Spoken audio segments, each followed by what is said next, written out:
as emendas condicionais, que são as 113 e 114, elas afetam especificamente os credores da União Federal, das suas autarquias e fundações. Não afetam os servidores dos estados e dos municípios. Esse é o primeiro ponto que tem que ficar claro, né? O segundo ponto é por que se chamou esta emenda de emenda do calote? Porque a União Federal, ela sempre esteve em dia com o pagamento dos seus precatórios. Sim. E suas requisições de pequeno valor. Então, não existia um atraso nesse pagamento. O atraso foi criado por esta medida proposta pelo governo Bolsonaro, né?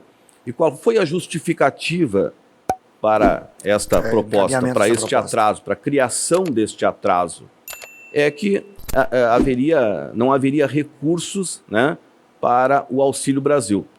Ora, na verdade, os recursos economizados não foram só utilizados para o Auxílio Brasil, como foram utilizados, por exemplo, para o orçamento secreto, né? Como depois disso o governo criou inúmeras despesas, né?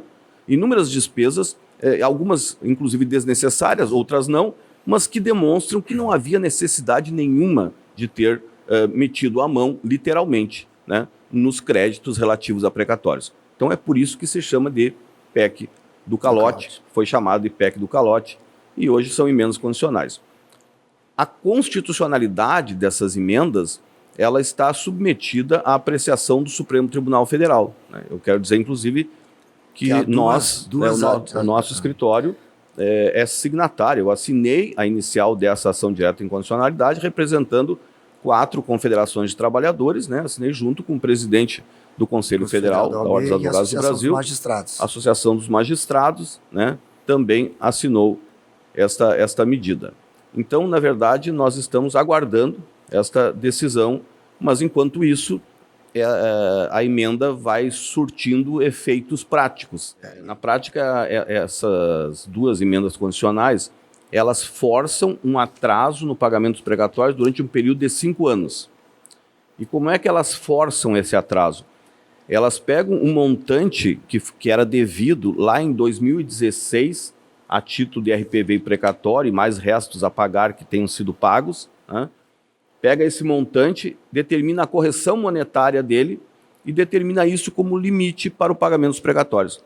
Só que esse montante é muito inferior ao montante de precatórios inscritos para pagamento em 2022 e mesmo corrigido para o ano que vem vai ser muito inferior ao montante do ano que vem e assim sucessivamente.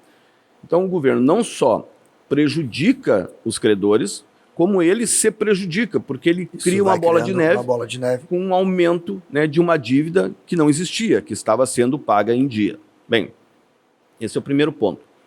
Na prática, o que aconteceu é que existia um montante, né, previsto de pagamento de precatórios e o valor disponibilizado foi muito inferior devido a esta limitação do texto constitucional.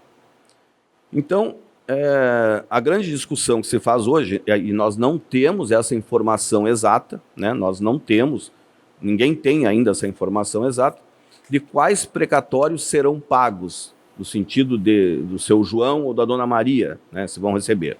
O que existe é a norma constitucional que prevê que serão pagos primeiro os precatórios de credores que tenham mais de 60 anos ou problemas graves de saúde, né, ou então deficiências. Esses receberão até 180 salários mínimos, né, se forem credores de precatórios alimentares. Haverá um limite no valor do precatório, né? Isso. É assim, ó, os precatórios alimentares são aqueles decorrentes de remuneração, vencimento, né? Agora, os não alimentares, digamos, uma empreiteira que entrou contra a União para cobrar uma dívida de uma obra que realizou. Esses são não alimentares. Essa divisão é fundamental. Então, entre os alimentares, o primeiro grupo a receber vai ser essas pessoas que eu referi, né, até o valor de 180 salários mínimos. Depois vai receber quem é credor de precatório alimentar, mas não tem problema de saúde, ou tem menos de 60 anos, ou não tem deficiência, né? Essas pessoas vão receber também até 180 salários mínimos, certo? Depois disso, serão pagos o saldo dos precatórios alimentares desses dois grupos. Perfeito. E, finalmente, serão pagos, então, os precatórios não alimentares. Se sobrar dinheiro, né?